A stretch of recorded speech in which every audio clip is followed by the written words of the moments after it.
Fry's Electronics did not collapse because of Amazon. Online competition existed for years while the company continued operating. The failure began when its inventory stopped moving.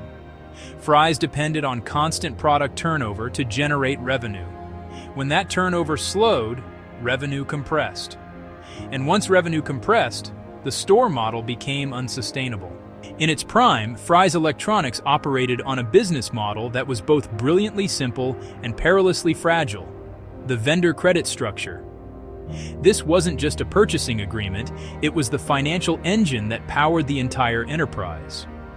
At its core, the model allowed Fry's to function as a massive consignment shop, but with a crucial twist. Manufacturers and distributors would ship enormous quantities of electronics to Fry's under extended payment terms, often 60, 90, or even 120 days. This meant pallets of motherboards, towers of televisions, and crates of components would fill the stockrooms and sales floors long before a single dollar had to be paid back to the supplier. This arrangement was the secret to the spectacle. The vast inventory, financed by vendors, enabled Fry's to create its legendary, theme park-like retail environments. The stores were intentionally overwhelming, designed as destinations filled with an ocean of products. This visual abundance created a powerful perception of authority and selection, suggesting that if a product existed, Fry's had it in stock. The goal was to achieve rapid inventory turnover. By selling through the merchandise quickly, Fry's could generate substantial cash revenue well before its own payments to vendors came due. This period between collecting cash from a customer and paying the supplier was known as the cash conversion cycle. For Fry's, this cycle was negative, meaning they were effectively being paid by customers for goods they hadn't yet paid for themselves. This created a self-perpetuating flywheel. The constant flow of new products sustained the appearance of a fully stocked, vibrant marketplace. This appearance, in turn, sustained high levels of customer traffic, as shoppers were drawn to the spectacle and selection. Finally, the heavy traffic sustained the cash flow necessary to eventually pay the vendors and restart the cycle. The entire system was predicated on perpetual motion. As long as the flywheel spun, the model was a resounding success. During peak electronics demand, the structure functioned effectively. Frequent product refresh cycles encouraged repeat visits. Computers, components, and peripherals moved quickly. Vendor credit aligned with turnover speed. Revenue covered payables. Suppliers continued shipping. As long as inventory rotated predictably, obligations were met. The model depended on motion, not margin alone. Traffic patterns began shifting gradually. Consumer purchasing moved toward online channels. Price competition intensified. Certain categories slowed. When turnover slows in a credit-based system, pressure increases. Payment cycles become sensitive to delay. Assortment depth began thinning in select areas. Product inconsistencies appeared before visible emptiness. The strain appeared before the collapse. For years, the business model thrived on favorable vendor terms, a common practice in big box retail. This allowed inventory to be stocked and sold before suppliers were even paid. But this delicate balance was about to break. The decisive shift occurred when vendors, facing their own financial pressures and Fry's mounting delays, began to adjust those terms. As payments stretched from 90 days to 120 and beyond, suppliers lost confidence. Credit tightened almost overnight. Lenient terms vanished, replaced by demands for shorter payment windows or even cash on delivery. For a company already struggling with cash flow, this was a catastrophic development. Suppliers, no longer willing to finance Fry's inventory, drastically reduced shipments. The constant inflow of goods, the lifeblood of the operation, slowed to a trickle. Replenishment became painfully selective, a desperate triage focused only on the highest margin items that could generate immediate cash. But these massive, large-format stores are built for volume and variety.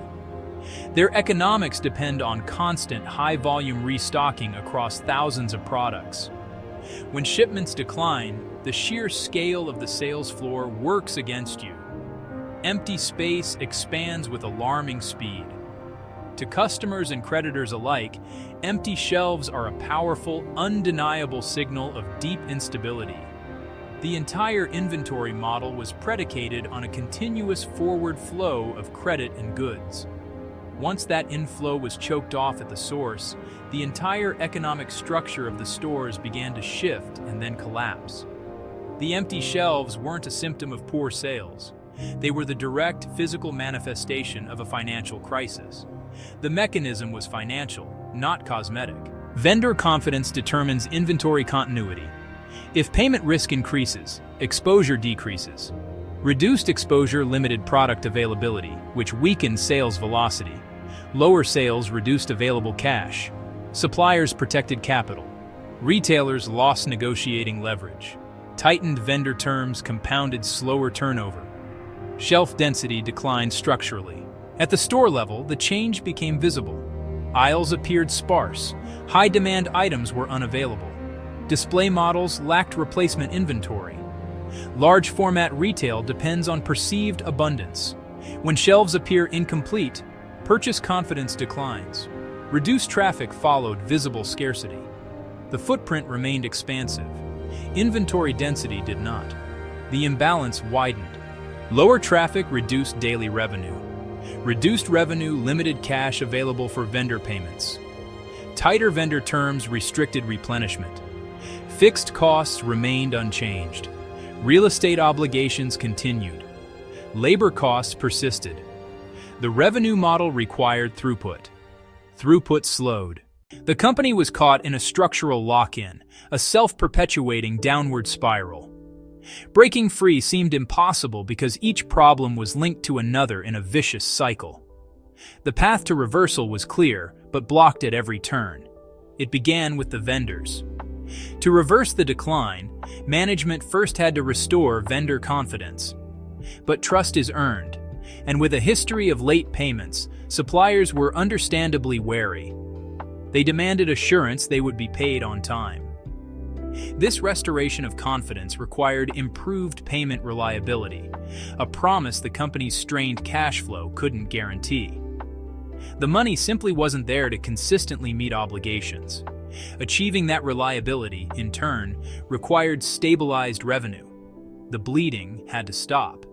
But customers don't shop at stores with empty shelves, which had become an increasingly common sight.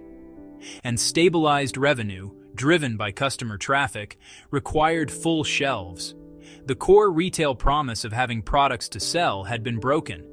Yet stocking those shelves required vendor credit, the very thing that had been withdrawn due to a lack of confidence. The flywheel had inverted. The brilliant model that once amplified growth, using sales velocity to fund inventory, now amplified contraction. Each empty shelf reduced sales, which further constrained cash, which delayed payments, which eroded vendor trust and led to more empty shelves. This feedback loop is fatal for large format retail. These massive stores cannot operate, let alone turn a profit, with inconsistent product flow. Their high fixed cost structure, from long-term leases to staffing, assumed a continuous, high-volume turnover of goods. That continuity had broken, and the structure itself was now collapsing under its own weight. Fry's Electronics did not collapse because electronics demand disappeared. It collapsed because its inventory model depended on uninterrupted flow. When vendor confidence weakened and shipments slowed, the stores could not sustain traffic. The footprint remained. Inventory thinned. Revenue followed. Once product flow stopped functioning, the store model became unsustainable. The arithmetic resolved itself.